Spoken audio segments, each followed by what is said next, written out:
Bom dia, Yumi. Essa é a gravação do grupo 7, da apresentação do trabalho, já que a sua internet caiu. E o nosso estudo, ele foi sobre o filme Madame Bovary, de 1991, que se baseia no livro de mesmo nome, só que do ano de 1856. E ele, a partir das análises das obras de As Grandes Cidades e A Vida do Espírito, de Zimmel e Outsider, de Beck. É uma pequena introdução do filme, é porque ele conta a história de Emma, uma jovem francesa, que ela era muito apaixonada por literatura, e ela se casa com um médico com um sonho de mudar a sua vida, já que ela ia para a cidade. E aí, ao longo do filme, ao longo da narrativa, mostra todas as frustrações que ela tem e todas as alternativas que ela procura para conseguir alimentar a fantasia literária dela. Foi muito interessante nossa discussão e também foi muito importante porque quando a gente assistiu o filme, né, nosso primeiro impacto, assim, a gente não conseguiu analisar de cara, perceber quais sociólogos que iam se encaixar, porque não estava explícito. Eram detalhes que a gente teve que procurar e conseguir relacionar com eles, né, para poder ir mais a fundo.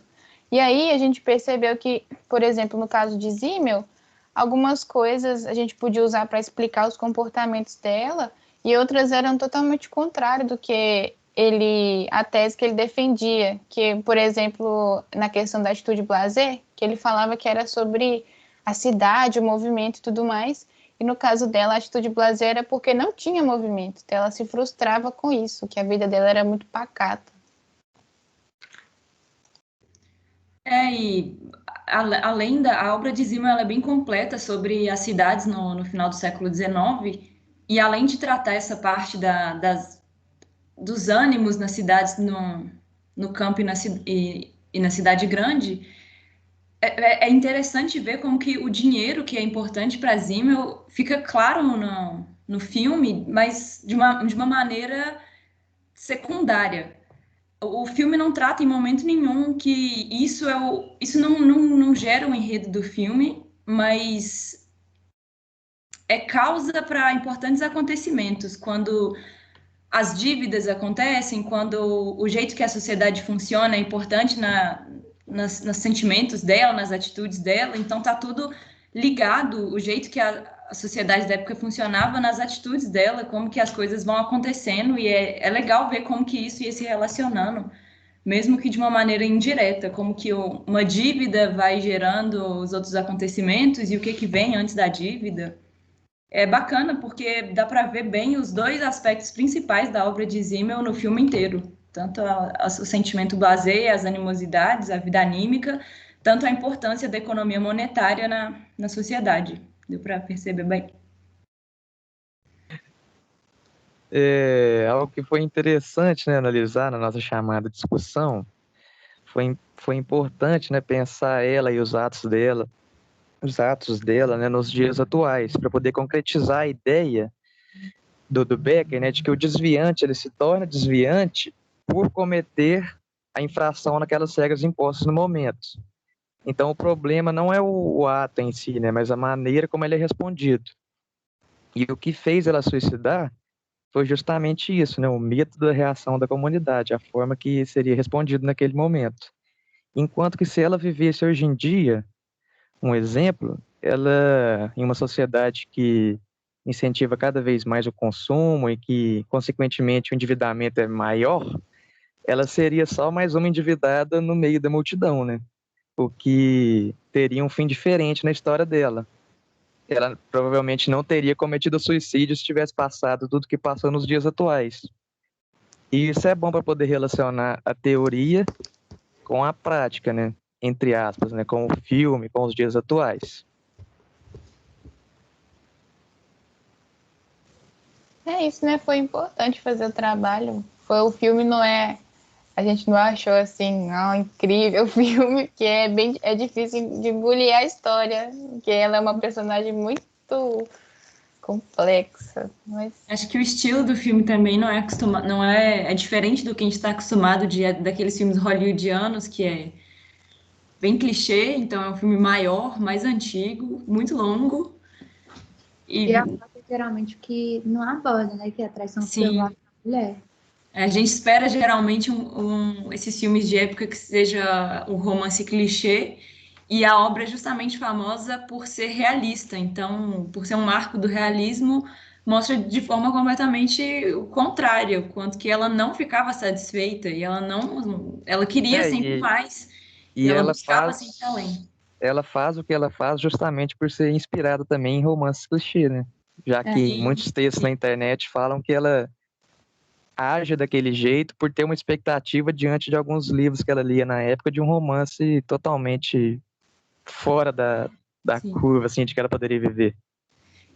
E ainda sobre isso, da mesma forma que ela na época só lia romances desse jeito, e que hoje ainda assim, os romances literários e filmes de hoje em dia são romance clichê, a gente descobriu também uma curiosidade na internet que a sociologia usa a obra para tratar de uma síndrome, que é o Psicologia, né? bovarismo. A psicologia usa isso para falar do bovarismo, que é uma síndrome de quando a pessoa não se contenta com o amor, e aí tem uma idealização do amor e continua sempre buscando e achando que o amor perfeito é a solução da vida e de todos os problemas. Então, é legal ver como que realmente a obra vai além de só um livro, além de só um filme, abordando aspectos da sociologia e também da psicologia. Então, eu analisei a personagem em relação ao livro do Becker, né?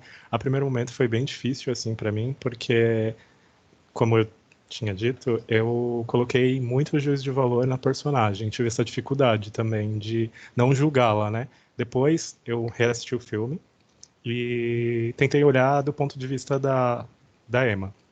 E foi bem interessante, porque dessa forma eu pude ver que a Emma, ela era uma mulher à frente do tempo dela, apesar de como a personagem agia, mas ela se colocava nessa posição. Ela se colocava a tomar a decisão, tanto em relação ao matrimônio dela, como também em relação aos 2 relacionamentos extraconjugais que ela teve. Isso é muito legal porque foge, né, de como a mulher era retratada naquela época. A mulher, ela tinha uma posição submissa naquela França patriarcal, e vários até iluministas na época, eles reforçavam essa posição da mulher através das teorias, como o Rousseau ou Locke. E ela rompe isso, né? E outro ponto interessante também que chama muita atenção é o grau em que a Emma ela começa a ser julgada depois que o rótulo dela, a rotulação dela desviante é empregado, né? A gente pode ver isso num diálogo que ela tem com o vendedor, no final, quando ela tenta sanar de alguma forma as dívidas dela, né? E esse vendedor, ele insinua que ela encontre outros meios, insinuando que ela já era uma mulher mal vista, né? Por aquela parte da sociedade em si, que fica meio escondido isso no filme. Isso basicamente se revela mais no finalzinho do filme. E essa questão do grau é bem interessante porque a forma como o adultério feminino e o adultério masculino ele é tratado é diferente. Tanto o próprio escritor ele teve casos de adultério, e o livro em si ele foi extremamente criticado, alvo de processos, pela forma como ele tratava o adultério feminino, que eles colocavam que era um tratamento muito cru. Tipo, e você vê que o grau de julgamento ele é diferente em relação aos 2 personagens, em relação ao personagem e à sociedade em geral, né? Justamente pela posição que a mulher se encontrava, né? E vou esperar aparecer, vou mostrar essa merda logo. O Will vai cortar essa parte.